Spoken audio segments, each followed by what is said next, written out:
Hi everyone, and welcome to week 5 of our course. In week 5, we're going to be moving from the narrative literature of the New Testament, represented in the gospel accounts of Matthew, Mark, Luke, and John, as well as the book of Acts. Moving from narrative literature to the epistolary literature of the New Testament, found in the letters of Paul and in what are traditionally called the general or Catholic letters. Catholic in the sense of the Greek word, katholikos, meaning universal, or written not specifically to an audience in one location, but written to a general, universal Christian audience. As we make this move from one kind of New Testament literature to another, we're also going to shift our focus a bit and give attention primarily to the world within the text. So, for instance, you'll see that one of the videos for this week seeks to introduce you to ancient rhetoric and the way in which the literary shape of rhetoric forms the world within the text of New Testament epistolary literature. You'll get further information about rhetoric from your reading this week, including the reading of your course text, and, if you choose to do so, a reading that is optional but highly recommended by Dr. George Kennedy. By optional but recommended, I mean you can decide to read this in addition to the video or not at your discretion. Of course, I hope you'll decide to read it, and if you do, I can promise you it will enrich your understanding. But it is your choice, and I understand that your time may be crunched. It's not required.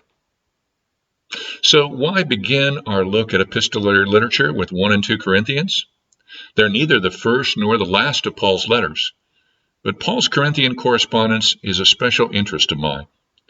It was the subject of my doctoral thesis, my dissertation, and of a commentary I wrote on 1 and 2 Corinthians as part of the Baker Illustrated Bible Commentary. I've also taught courses for Fuller in English and Greek for both these epistles over the years, and as I've done that, the text of Acts 18, which describes Paul's ministry in Corinth, has become more and more important to me. So I'd like to share a few thoughts with you about that chapter of Acts 18 right now. Let me begin by reading the translation from the RSV.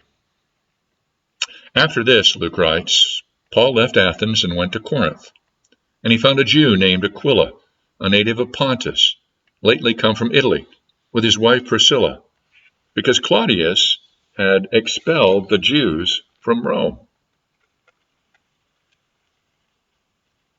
Pardon me, my page is sticking together a little bit. Paul went to see them, and because he was of the same trade, he stayed with them, and they worked, for by trade they were tent makers.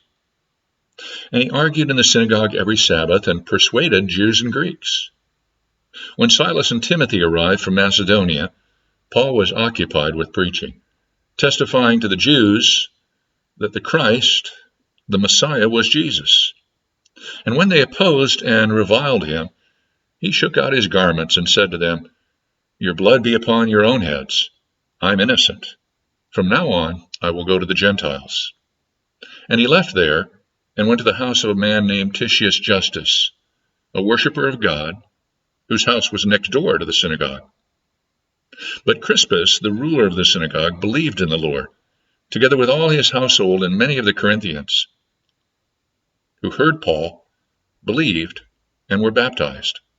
And the Lord said to Paul one night in a vision, Don't be afraid, but speak, and don't begin to be silent now, for I'm with you, and no one shall attack you to harm you. I have many people in this city. Paul stayed there 1 year and 6 months, teaching the word of God among them. But when Gallio was proconsul of Achaia, the Jews made a united attack upon Paul and brought him before the tribunal, saying, This man's persuading men to worship God contrary to the law. But when Paul was about to open his mouth, Gallio said to the Jews, If it were a matter of wrongdoing or vicious crime, I should have reason to bear with you. But since it's a matter of questions about words and names in your own Jewish law, see to it yourselves. I refuse to be a judge of these things. And he drove them away from the tribunal. And they all seized Sosthenes, the ruler of the synagogue, and beat him in front of the tribunal. But Gallio paid no attention to this. Now, did you notice as I read Acts 18, those 18 verses, which summarize 18 months of Paul's Corinthian ministry in Acts chapter 18? 18 verses that summarize 18 months in Acts 18 about Paul's first mission to Corinth. There are two kinds of material in those 18 verses. On the one hand, there are summaries or overviews like you find in verses 1 through 4. On the other hand, you may have noticed that these summaries provide a setting for more detailed little stories or vignettes like you find in verses 5 through 10. And those stories or vignettes give you a glimpse of certain key events, at least in Luke's mind. Since you've already listened to the podcast by Dr. Mark Goodacre on Luke and history in the ancient sense of that word, you can understand a little bit more of what I'm talking about, I hope. This pattern of writing ancient history is common. It occurs over and over again in Acts. General or summary material, interspersed with specific little detailed vignettes.